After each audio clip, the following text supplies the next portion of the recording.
first off, Kilkenny beat Cork 222 to 22 points. And in a way, that felt like a little bit of a 6-point hammering. Naoise, what was it like down there? What was the atmosphere like? Good. It was funny. Before everyone seemed, I actually asked. I was talking to a few people before the match, and one lad said, "I think we're going to get a hammer in here." And I kind of, as in Kilkenny would get a hammer. Kilkenny would get hammered, yeah, by Cork, yeah. Like another lad said, "I'd say we're in bother here now. We have nobody to come in, and we have too many lads missing it." This kind of stuff. So, but 6 points, and it probably could have been 12. Like only for Collins pulled off that great save of Paddy Deegan, and there was probably another time there where Cian Kenny could have passed it into Billy Drennan, and it could have been, could have been more. But they played well, and it was nice. First league game I've been at where the weather was actually decent, so Kilkenny were able to play their game a bit better and they seemed more comfortable. So it was good. It was enjoyable. The crowd were mad into it as well, and obviously the kind of physicality added to it, I suppose. Yeah, so Billy Drennan scored 113. Mossy Keown got a goal, 2 points for Alan Murphy and John Donnelly. Shane Kingston, he scored 9 points. Patrick Horgan came on, hit 3 frees. Shane Barrett had 3 from play. Barry, what was your read on the game? Did any player in particular impress you? I think the most impressive thing for me, Shane, was the evolution of Kilkenny's style of play. That they're still able to mix it between the old Cody era of going direct when they needed to go direct, and when they were under pressure, they still had that out ball to just absolutely launch it down the field. But then they were quite cute in how they worked the ball out of the defence. They would switch it to the opposite side of the field, use the space, find the man in the middle third there that was on his own. And you could really see, I suppose, just how I saw people said they weren't going to evolve with the game, they'd always stick to the traditional hurling, but they're embracing it. And as Naoise said there, the skill set was on full show, so that was impressive for me. I thought Richie Hogan, to give the old lads a bit of plaudits as well. I thought he hurled well, for a man we hadn't seen in a while. Popped up with a couple of big turnovers as well, and got on the ball when he needed to get on the ball, and won a very good free when Kilkenny needed it as well. So I thought they were just impressive in their overall style of play. So. And in the last couple of years, when your Limerick team would have come up against Kilkenny, would you have thought these lads are going to just long ball all day? Or, when you were analysing them, what were you seeing? Yeah, I suppose, look, they always kind of had that traditional thing, but I think the biggest thing with Kilkenny was just their intensity and their work rate.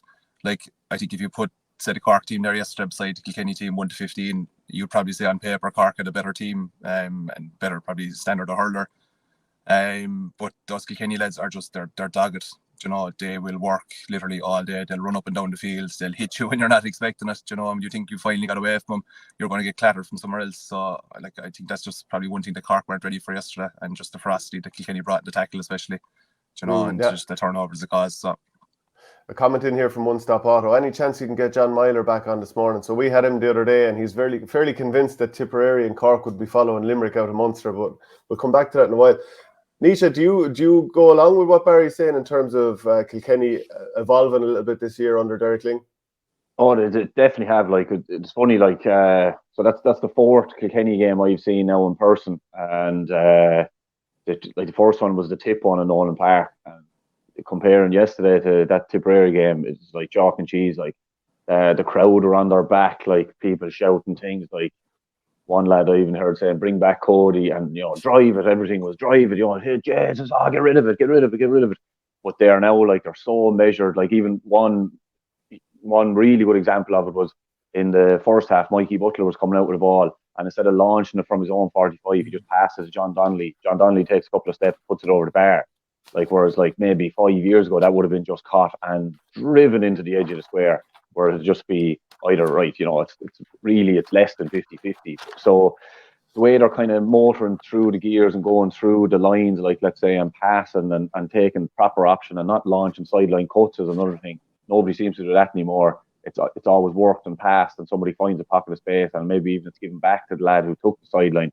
And talking about older lads, like Conor Fogarty was brilliant yesterday. Tommy Walsh, I know, younger again, but Pádraig Walsh seems to have got a new lease of life kind of since the Tipperary game, especially. It's when Richie Reid or somebody is back centre back playing that role, that Pádraig is nearly kind of similar to Barry Nash.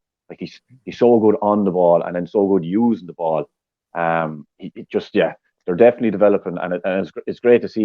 It obviously was going to take time, but it seems to be working far quicker than I thought it actually would. Yesterday after the game, or just as the game was ending, I was saying this is a bit of a filleting for Cork. Like Kilkenny are very much sticking it to them, Barry. Because I was like, it only ended up 6 points, but I was just so disappointed in the manner of, it just felt like they were losing the same old way. Stick passes in traffic in the middle of the field, getting turned over, taking pot shots, just running down blind alleys. It just felt like watching the exact same Cork that we've seen come up short in the last few years. A lot of Cork people getting pretty angry with me, but they were saying, "Oh, we were missing players." Kilkenny were missing a host of players. The two Reeds, Adrian Mullen, Owen Cody, all stars, or some amount of all stars between them. Like to Billy you, Ryan. was this then? Yeah, Billy Ryan. Was this any different to the Cork that's come up short in the last few years? I think at the moment, it's very hard to see what kind of style of play they're trying to play or what kind of game they're trying to play, because you said they were hitting their stick passes and like they were trying to attack from deep.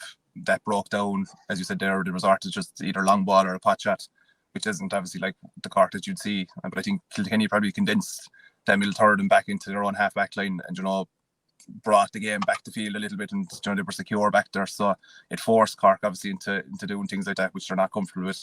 And I think over the years, any Cork team you've seen that were under pressure, it's when they've kind of reverted the type of trying to hit that long ball in there. And I suppose they don't probably have the ball winners inside to hold that ball up to cause the damage inside there. But like when Cork are in full flow and they're getting the stick passes away and they're breaking the line and they're breaking from deep, they're amazing to watch. It's just when it starts to break down, that's when the question mark is over them, unfortunately, and I think until they get a big scalp, I think the question mark will remain over them, unfortunately. And I'd be very slow to criticise people at this time of the year because you don't know what's really going on behind the scenes in terms of training loads, etc. But I do think that question mark is over them until they get a scalp, especially in the Munster Championship and the All-Ireland Series side of things. So, sorry, go on, Naoise. Sorry, I was just going to say, the other thing as well I was kind of talking about, we brought up at half time, was you'd wonder how disappointed Cork would really be losing yesterday and not having to face Limerick in a league final, seeing as they played them in the group, then get ready to play them in league final, and then they would have to go play them again in championship then in a couple of weeks' time. So that was another thing, because I'm not sure how heartbroken they really would be losing yesterday. But still, like, you need to take something from these games. I wonder what Cork would take from it, other than, okay, we now know what we're going to come up against in these big games. But Barry, when you've been facing Cork in the last few years, like, what is the stuff that you've been afraid of them doing to you, and what are you trying to lure them into? I suppose long ball, like that All-Ireland final, ultimately you had them hitting long ball into huge Limerick numbers where you had the Giants. So, but what were you afraid of when you coming up against Cork? I suppose the narrative was around when you were going playing Cork, Shane, was Cork were this explosive team that if they break from deep, that they nearly had a monopoly on this running game, whereas we probably turned that in the head and said, right, we can run too, we're not slouches either, and other teams aren't slouches either. So I think, look, if you can stop it at source, and stop them building that play in the half back line, especially with the full forward line just manically tackling, and putting pressure on them and disrupting that first phase ball, it breaks it down. Because, as you said, if they do get away into that second phase, into the middle third, and get the runners off the shoulder there, like, that's when you're in trouble, because they will stretch you then, But if you can stop it at source and stop it in their half back line, and even force their full back line, and even Pat Collins, squeeze him a little bit and force him to go along with it as well. Unless you've got a Seamus Hardeney or a Conor Lehan there, the other lads unfortunately are under a little bit of pressure to win that first phase ball. So it's just stopping it at source, really. Yeah, like the last couple of championship matches, I suppose the All-Ireland final in 2021, and then last year in that first round at Páirc Uí Chaoimh, like, they got goals early by running and hand passing. So, and like, it's such a secure way of transferring the ball. Like, do you look at the fact that they stick pass in the middle of traffic? Like, you often have to stop to collect the stick pass in the middle of traffic, which means you're going to get hit. Like, is that something that you would have analysed? Yeah, look, as I said, it comes back to just disrupting that first phase ball. Like, that if you can put pressure on it, and if that ball is anywhere not to the hand or anywhere down around the knees or down at the feet, that's when you pounce, and that's when you put the pressure on them there. So that's what you'll be trying to force them to do, is just putting the pressure on the striker first and foremost, getting a little bit of contact there to disrupt that phase of the ball, and hitting them on that second phase then, and making sure that you are disrupting that ball. So, is there any of those younger players, Naoise, that Cork are bringing through that you were particularly impressed by over the course of the league? Yes, because they won 4 games out of 5 through the other. But yesterday, is there any players that stood up for you? Only in flashes, really. Tommy O'Connell, maybe? Yeah, maybe, yeah. But again, it was kind of in flashes, and he was probably lucky he didn't get a red card there in the fight between like himself and Paddy Deegan. But yeah, like Tommy O'Connell, like you're saying, in flashes. But again, like Shane Barrett in flashes, Conor Cahalane in flashes, Jack O'Connor in flashes. He ended up getting taken off, I'm pretty sure, and Pádraig Power as well.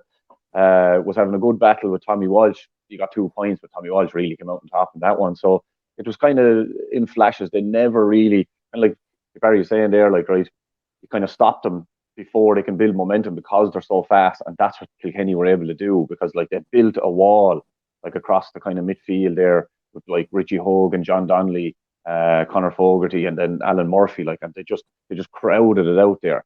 So anytime anyone tried to run or anything, they were just stopped and met, and constant physical contact. So they were never really able to establish any kind of game.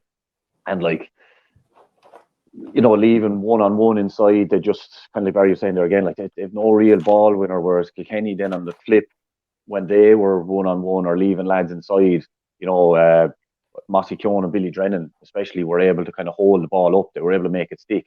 So they're either winning it or else it was just staying there and then creating a ruck and people would come up and support it.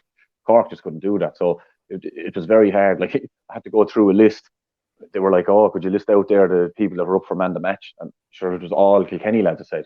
And your man, Marcus O'Buckley, just laughed beside me and said, oh, you can be sure it won't be a Cork man. So I said, well, apart from Shane Kingston, I mean, who really would you have picked? That Patrick Horgan, when he came on now, did it. I actually thought did very well when he came on. But outside of Shane Kingston, there was no one from start to finish that was kind of really establishing themselves. Even like the way they were able to, like Barry was saying there, that crossfield ball that Kilkenny were using, the way they were able to negate Kieran Joyce's influence on the game was actually class. The space they created, they'd suck him to one side and then drive it kind of over diagonally across outside him all the time to bring the inside lads behind him in. So it was just really hard for Cork to get a foothold in the game. Like, yeah, there was 2 instances, I think, in the space of maybe a minute or two where John Donnelly got 2 points towards the end of the first half. I think Brian Roach was forced into a stick pass just into the middle of nowhere. It went straight to Mikey Lawler, or Butler, who was on his own. He assisted John Donnelly. I think you mentioned that score earlier on. And then a couple of minutes later, somebody in the Cork middle sector hit a high ball up between Tommy Walsh and Jack O'Connor. There's only going to be one winner there. Went straight up the field for John Donnelly again. So Kilkenny are looking impressive. Do you think Limerick, like, how do Limerick view Kilkenny at this moment in time, Barry? Jeez, I think Limerick are nearly viewing everyone as equals and not just giving the politicians' answer there, Shane. But like, I think it's a lot closer than what people think, and especially the Kilkennys, the Tips, the Galways. Like, on any given day, there's a puck of a ball between it. Like, you know, like Kilkenny did it to us in 2019. The intensity they came out with it for 45-50 minutes. You know, like, they absolutely blew us off the park, especially in the first half. And they're capable of doing that. And as I said in the start, like, probably 1 to 15, you look at some of the players there saying, Jesus, you know, would they get on another county team? But if you were an inter-county manager there, you'd be looking at those lads going, they will work all day for you. They will put in the hooks. They'll do all the dirty work. That'll allow the other lads to, you know, score the 13, 14 points or get the goals or get the headlines the following morning. So, look, they're a lot closer. And I think John will be relishing a good challenge before coming into championship, because he knows after that game he's going to be battle hardened, like, you know, and those lads will be battle hardened after it, because he'll expect nothing short of absolute manic aggression from him. So yeah, what did you make of the melee, Barry? It seemed that, you know, Cork had just conceded their second goal, the game was gone, and then all of a sudden the fight started. Look, I thought it was a bit of handbags, to be honest. You know, are we running the risk of going down the line now of not necessarily taking physicality out of it, but, you know, I was looking at it there, kind of going, was it a card? Could you flash the yellow card and moved on? Because in fairness to John Keenan, like, I thought he'd done a really good game. Liam Gordon as well on Saturday night. I thought the 2 officials over the weekend were up to the highest standard, like, you know. So I thought it was a bit of handbags, to be honest, and it was just one of those things where started a row just to see, could you get the Cork crowd back on your side and get a bit of a response from it. But unfortunately, it turned into a card. So I think it's going to be appealed anyway. From what I heard after, I think Pat Ryan said he was going to appeal it. So yeah, he was. I saw one bit of footage that probably will make it difficult for Owen Downey to get off. Like Damien Cahalane as well, Barry. He's probably very fortunate. To be honest, I think he probably should have seen red for that. Didn't see that side of it now, to be honest with you, but from what I just saw, and I didn't watch it back now in terms of replay. Oh, sorry, Damien Cahalane now was the one for the penalty on Drennan just beforehand, flick across the head. Yeah. He was like this straight away. He was probably fearing the worst. Yeah, look, I suppose you were told at the start of the year that what referees are obviously watching for, and anything to do above the shoulders, and anything to do contact-wise the head is, it's going to be a red card. So I suppose, look, the time will tell. But, yeah, so Naoise, you were there.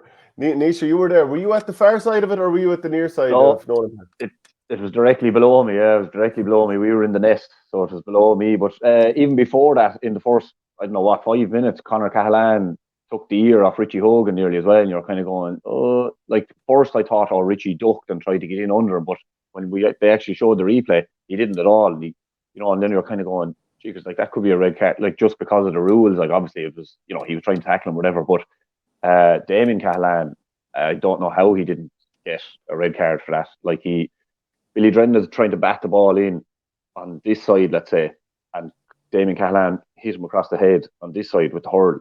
So he was nowhere near the slitter or the hurl, so that he was very lucky there. And then Downey's one, I'd say he won't get off it, because I could see it live when it happened. It was it's a strike with the hurl, and Mossy Keown was probably lucky it wasn't a little bit lower, because it could have been awful bother. Other than that, this interfering with the helmet stuff and all that, it used to be a red card immediately. So technically, probably 3 lads could have got red cards, but Barry said there, you flashed the yellows and people calmed down. But it was like in the NHL when a game is kind of going away from a team, the automatic responses that start a fight here and see can we turn the momentum back, and that's what it kind of seemed like. And it went on for, it felt like, well, it was 7 minutes injury time, but it went on for ages. But probably, I suppose, the right decision, a couple of yellows, and Downey, striking with the hurl, it has to be a red card, And so that's him out of the opening Munster game against Waterford as well, which is, it's a huge blow. Oh, massive! Sure, you're full back. That's the thing. I because then they caught it and they replayed it eventually. It's there, it's on the screen. So I don't know how, kind of like Fitzgerald's one with Clare there, that you can actually see him doing the strike and it's caught on camera, so you can't really say, look, he didn't strike him. So yeah, losing your full back is massive, especially against Waterford, because I have a funny feeling Waterford will be completely different in the championship than they were in the league, and Dessie Hutchinson won't be playing midfield. Barry, to be fair to Cork, they did draw the rest of the game after the red card, so they were down a man from the 46th minute on, and there was injury time as well. So we do have to give them credit for the fact that they didn't just capitulate. Yeah, no, fairness, and they did, and they worked hard. They seemed to work harder when they went down to 14. Maybe a little bit more space and freed up, and they knew they couldn't go out and direct with the ball. But I think the interesting thing for Cork this year, Shane, will be if you look at the spine of their team, and in terms of the leadership side of things, just compared to Limerick's spine of a team or Tipperary's spine of a team at the moment, when things do start to go against them, where's the leadership going to come from is the big question that I suppose I have with Cork. Who's going to be the one that'll either control it, slow it down, cause that row without striking, obviously. But that leadership question will be a big thing to see what way they line up through the middle this year, because they will need those leaders in games like that where things are starting to go away from them, and just to cool the jets a little bit and start talking to the lads around them and bring them back into them, because look, they're an incredibly young team as well. A lot of those lads are still finding their feet at this level, so that leadership, I think, will be very important from this year. Naoise, do you think that it would be difficult for Derek Lyng to work back in the Kilkenny lads or the Ballyhale Shamrocks lads that we've mentioned, Richie Reid, TJ Reid, Owen Cody, Adrian Mullen, or will it be easy enough to slot them back in? Be easy enough, I'd say. Somebody was actually before the match, one of them fellas that said, we're in trouble today. They were kind of, it's a big kind of topic of conversation. I don't know how many people I'd spoken to Kilkenny about it, was what are they going to do with Billy Drennan now, because he's still under 20 and then TJ's coming back. So one fella was saying, there's no way TJ is going to give up taking the frees and let Billy take him, because then what does TJ do? You're kind of going, and who would you want standing over a penalty? But then funny enough, then Billy Drennan got to take the penalty yesterday and buried it. So it'll be interesting, because Billy Ryan has come back, Adrian Mullen has come back, TJ Reid has come back, Richie Reid has come back. Owen Cody's come back. So there's 5 lads that you would probably think would be starting. So it'll be interesting. Like, this is the kind of best thing, I suppose, Derek Lyng will be taking out of the league, is that there's a proper panel there now again. Like, so, you know, you're mixing in, like, and Mossy Keown, like, the strength and conditioning stuff that Kilkenny must have been doing over the winter, like, must have been incredible, because Mossy Keown especially is absolutely massive compared to what he used to be. His legs are huge, and I saw Adrian Mullen doing fitness runs as well a couple of weeks ago, and he is absolutely massive as well. So they'll be huge additions, physically and hurling wise, to the team, obviously. And and I think, look, every cat in the street in Kilkenny knows, like, you know, when them lads come back, they're going to be playing. Like, it's as simple as that. It doesn't really matter pretty much how well you played in the league, and, you know, they'll blend in there. Where does Paddy Deegan go? Is another thing. He's been kind of between half forward, midfield, wing back. He created the goal yesterday. John Donnelly, I suppose, is definitely deserving of a starting place. Same with Mossy Keown. So there's a proper panel there now again. So looking good really for championship, actually, to be honest. Yeah, because, like, when, you know, the end of the season, Cody leaves, then Mikey Carey's gone, James Maher, Richie Leahy, there's Conor Brown. Everyone assumes, oh, look, Kilkenny will go through transition. But, like, there's all those players. Some of the lads have stepped up during the league. And I mean this as a compliment. They're, like, a couple of big ignorant jokes, Dara Corcoran and David Blanchfield, you know, good hurlers as well. They've also kind of put their hands up as well. It's looking good for you. Yeah. Far better than I thought it would be. And I mean, like, Derek Lyng surely must be delighted now, because there you go. Look, you've played Waterford. The final 3 games going into the championship now will be Waterford, Cork, and then Limerick, right? So it's 3 Munster teams you're playing. So you can kind of play your game and test yourself as much as possible. And look, there's no better test to get ready for the championship than Limerick. And then that's when you'll see the likes of, like you said, there, Dara Corcoran and David Blanchfield especially. And then, like, even Timmy Clifford was starting yesterday, and he worked very hard, and he scored a point. He's probably going for a goal. And, you know, there's a lot of options there this year that I suppose Derek has brought through from that under-20 team he had, or the couple of under-20 teams he's had. And they obviously know exactly what way Derek Lyng wants to play, because they've been with him for a few years, and Peter Barry and Michael Rice. So interesting. It'll be, looking forward to championship, yeah. Barry, the way Billy Drennan took that penalty, it looked like he just gave the eyes to Patrick Collins as well. That'd be a very frustrating one as a goalkeeper to get done like that. Sure, come here, look, it's all in the forward's favour, Shane. The goalies are just standing there guessing, that's all we're doing.